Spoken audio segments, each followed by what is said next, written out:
Olá! Tem uma mensagem do livro Fonte Viva que sempre me chamou a atenção por conter uma espécie de receita para transformarmos a nossa vida. Uma receita tão simples, mas que a gente continua não colocando em prática. E a mensagem se chama Fermento Espiritual. Mas antes de qualquer coisa, eu queria começar com uma informação científica que em nada tem a ver com espiritualidade. É um estudo sobre o nosso comportamento. É um estudo referente à nossa mudança de hábito. Todos nós sabemos o quão difícil é quando nos propomos a mudar ou estabelecer qualquer hábito na nossa vida. Já ouvimos dizer que basta repetirmos a mesma atividade por 21 dias que ela se torna um hábito naturalmente. Que quando nos damos conta, estamos fazendo aquela atividade sem esforço, pois ela já faz parte da nossa rotina. Falando assim, até parece fácil. Mas um psicólogo inglês chamado Jeremy Dean, pesquisador da Universidade de Londres, um estudioso dos hábitos, nos deu outro número: 66 dias em média. Ou seja, devemos repetir a mesma atividade por 66 dias em média para que ela se torne um hábito na nossa vida. Mas como ele estava falando de uma média de dias, ele explicou: se falarmos numa atividade como tomar um copo de água antes do café da manhã, são necessários 20 dias para ela se transformar em hábito. Agora, se falarmos na atividade da prática de exercícios físicos, são necessários 84 dias para ela se tornar um hábito, segundo as pesquisas dele. A depender da atividade, transformá-la em um hábito pode ser mais simples ou mais difícil. Mas eu volto nesse assunto mais adiante. Entrando no texto escolhido para este vídeo, Emmanuel começa com um pequeno trecho da primeira carta de Paulo aos cristãos. E o pedaço que Emmanuel retirou é o seguinte: não sabeis que um pouco de fermento leveda a massa toda? E a gente se pergunta por que Emmanuel escolheu esse trecho para iniciar essa mensagem. E a resposta? Porque ela acaba sintetizando toda a sua ideia. É a nossa influência modificando o nosso ambiente. Porque se pensarmos que a troca de experiências, de sensações, de emoções e de pensamentos está no centro da experiência humana, porque ninguém vive só, a gente começa a perceber a importância das nossas palavras, das nossas atitudes e principalmente das nossas ações. Tem uma historinha de Gandhi que muitos já devem ter ouvido, mas ilustra bem a importância do exemplo. É a história de uma mãe que procurou Mahatma Gandhi para que ele aconselhasse sua filha a não comer mais açúcar. Mas Gandhi, depois de pensar um instante diante da mãe e da filha, pediu a ela para que a trouxesse em 2 semanas. Ela não entendeu, mas obedeceu. 2 semanas depois elas voltaram. E Gandhi olhou bem fundo nos olhos da garota e simplesmente disse: não coma açúcar. Agradecida, mas perplexa, a mãe perguntou: por que me pediu 2 semanas? Poderia ter dito a mesma coisa naquele dia. E Gandhi respondeu: há 2 semanas atrás eu estava comendo açúcar. De fato, é só uma ilustração de que o verdadeiro conselho, aquele que tem grande força, é o que se segue do exemplo. Mas é claro que conselhos podem ser dados e ouvidos ainda que não consigamos agir conforme os nossos próprios conselhos. Mas quando esse conselho vem junto do exemplo, ele é sólido, inabalável, incontestável. É fácil entender Emmanuel quando ele diz que os raios da nossa influência pesam na balança do mundo para o bem ou para o mal. Isto é, as nossas influências, a depender do seu tipo, podem fazer crescer tanto o bem quanto o mal. Por isso Emmanuel fala em fermento espiritual. Fazendo analogia com o fermento e a massa que conhecemos, o fermento são os nossos pensamentos, a massa, o ambiente. Quando o fermento é bom, a massa cresce bonita. Quando o fermento é ruim, a massa não cresce, fica dura, pesada, abatumada. Mas isso é só uma analogia. O que precisamos tirar disso tudo é que os nossos pensamentos têm o poder de transformar um ambiente, principalmente porque a gente já sabe que as nossas atitudes se iniciam no nosso pensamento. Mudando em primeiro lugar os nossos pensamentos, aos poucos mudamos o resto. E falando da influência no nosso ambiente, Kardec esclarece o seguinte no livro A Gênese: o pensamento do espírito encarnado atua sobre os fluidos espirituais, assim como o pensamento dos espíritos desencarnados. Ele se transmite de espírito a espírito pela mesma via e, conforme seja bom ou mal, saneia ou vicia os fluidos ambientes. Ou seja, os nossos pensamentos são capazes de limpar ou poluir as vibrações do ambiente. Tem um outro ensinamento que está no livro Missionários da Luz. É uma parte em que o espírito instrutor Alexandre fala a André Luiz sobre um trabalho que eles realizam. E é um trecho de grande lição para a gente, que se encaixa bem no nosso assunto. E ele diz o seguinte: as ações produzem efeitos, os sentimentos geram criações, os pensamentos dão origem a formas e consequências de infinitas expressões.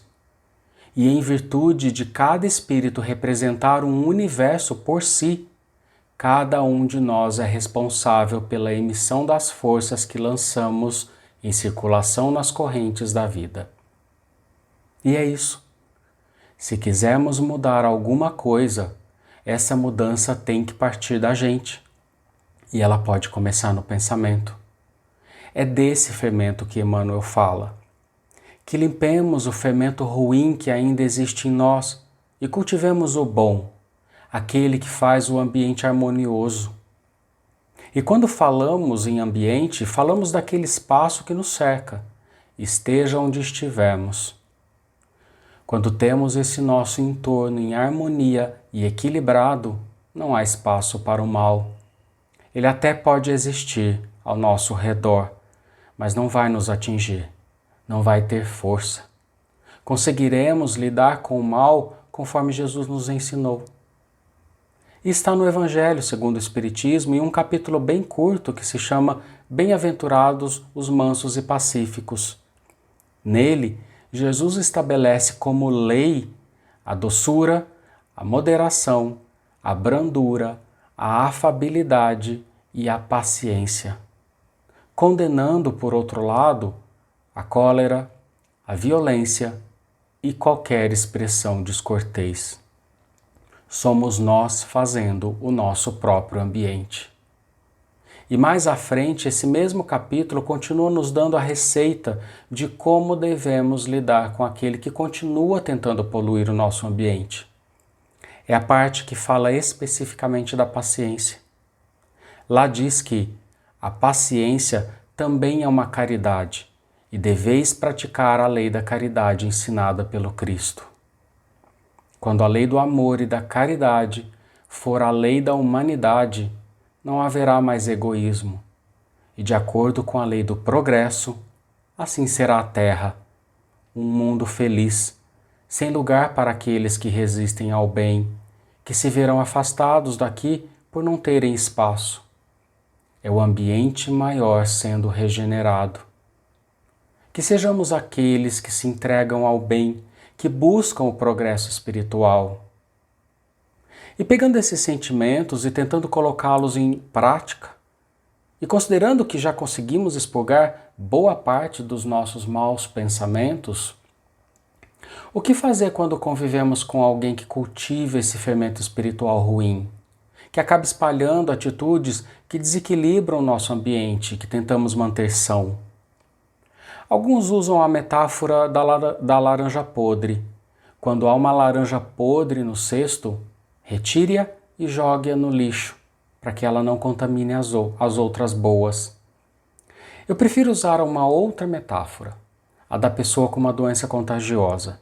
Não podemos simplesmente jogar a pessoa fora como uma laranja. Essa pessoa deve ser cuidada até que se veja livre da sua doença. E esse cuidado pode ser o nosso ou de um outro alguém, se ainda não temos o preparo necessário para esse cuidado. De uma forma ou de outra, e considerando que convivemos ainda em um ambiente insalubre, e para não nos contaminarmos, temos que tomar precauções, mantendo-nos saudáveis. E a receita para isso é simples: prece, meditação elevada, pensamento edificante. Tudo isso purifica o nosso ambiente. Eu vi uma história uma vez em que uma mulher disse que começaria a fazer o evangelho no lar e, claro, avisou a família toda, chamando todos eles para participarem. Todo mundo reclamou, brigou, dizendo que não iriam participar. Ela disse que tudo bem, estabeleceu um dia da semana e um horário e começou sozinha. Fazia a prece, abria o evangelho, lia a lição, comentava e fechava com uma prece. Era algo que não durava mais do que 15 minutos, mas importantíssimo para manter o lar em harmonia. Menos de um mês depois, um dos filhos dela chegou devagar e sentou-se à mesa. Um tempo mais e o outro ouvia de longe. Vinha assim, sem dar o braço a torcer, mas ficava ouvindo. Depois veio o marido e, de repente, pronto, estavam todos fazendo o evangelho no lar, ouvindo os ensinamentos de Jesus e tentando fortalecer seu espírito e proteger o ambiente. Ainda que haja resistência ao nosso lado, temos que continuar. Todos nós sabemos o caminho a seguir. Nós somos responsáveis pela nossa própria mudança, não a do outro, que tem a sua própria trajetória. Podemos andar juntos, mas a mudança é um caminho interno.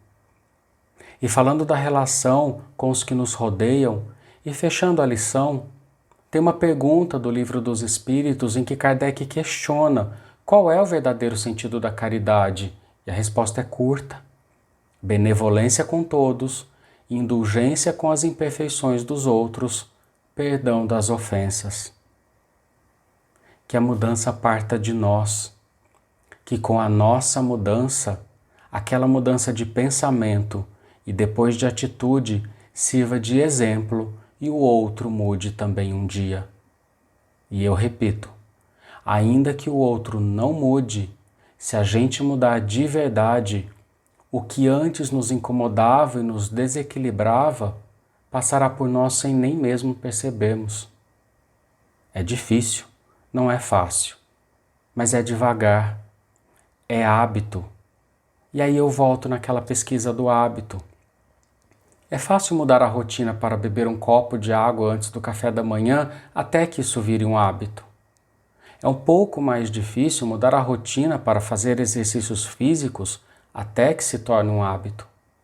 É ainda mais difícil quando diz respeito às nossas atitudes. Mas é necessário. É dessa forma que, como diz Emmanuel na mensagem, seguiremos o caminho reto e limpo que nos conduz ao Senhor. Mas não se cobre imaginando que vão já amanhã limpar todos os maus pensamentos e más atitudes para ser aquele que influencia no ambiente todos que os rodeiam, criando uma corrente do bem e uma fortaleza ao seu redor. Não será de uma hora para outra, será devagar, aos poucos, até estabelecermos esses hábitos saudáveis para o nosso espírito. Cuidemos do nosso pensamento. É ele que dá origem à atitude, que, se repetida, dá origem ao bom hábito, que acaba por governar as nossas palavras, as nossas expressões, a nossa conduta. Comecemos devagar. Devagar, a gente muda a gente. Devagar, a gente muda o mundo. É o nosso fermento espiritual. Que todos tenham sentimentos de paz em seu coração. Que Jesus nos abençoe. Muito obrigado.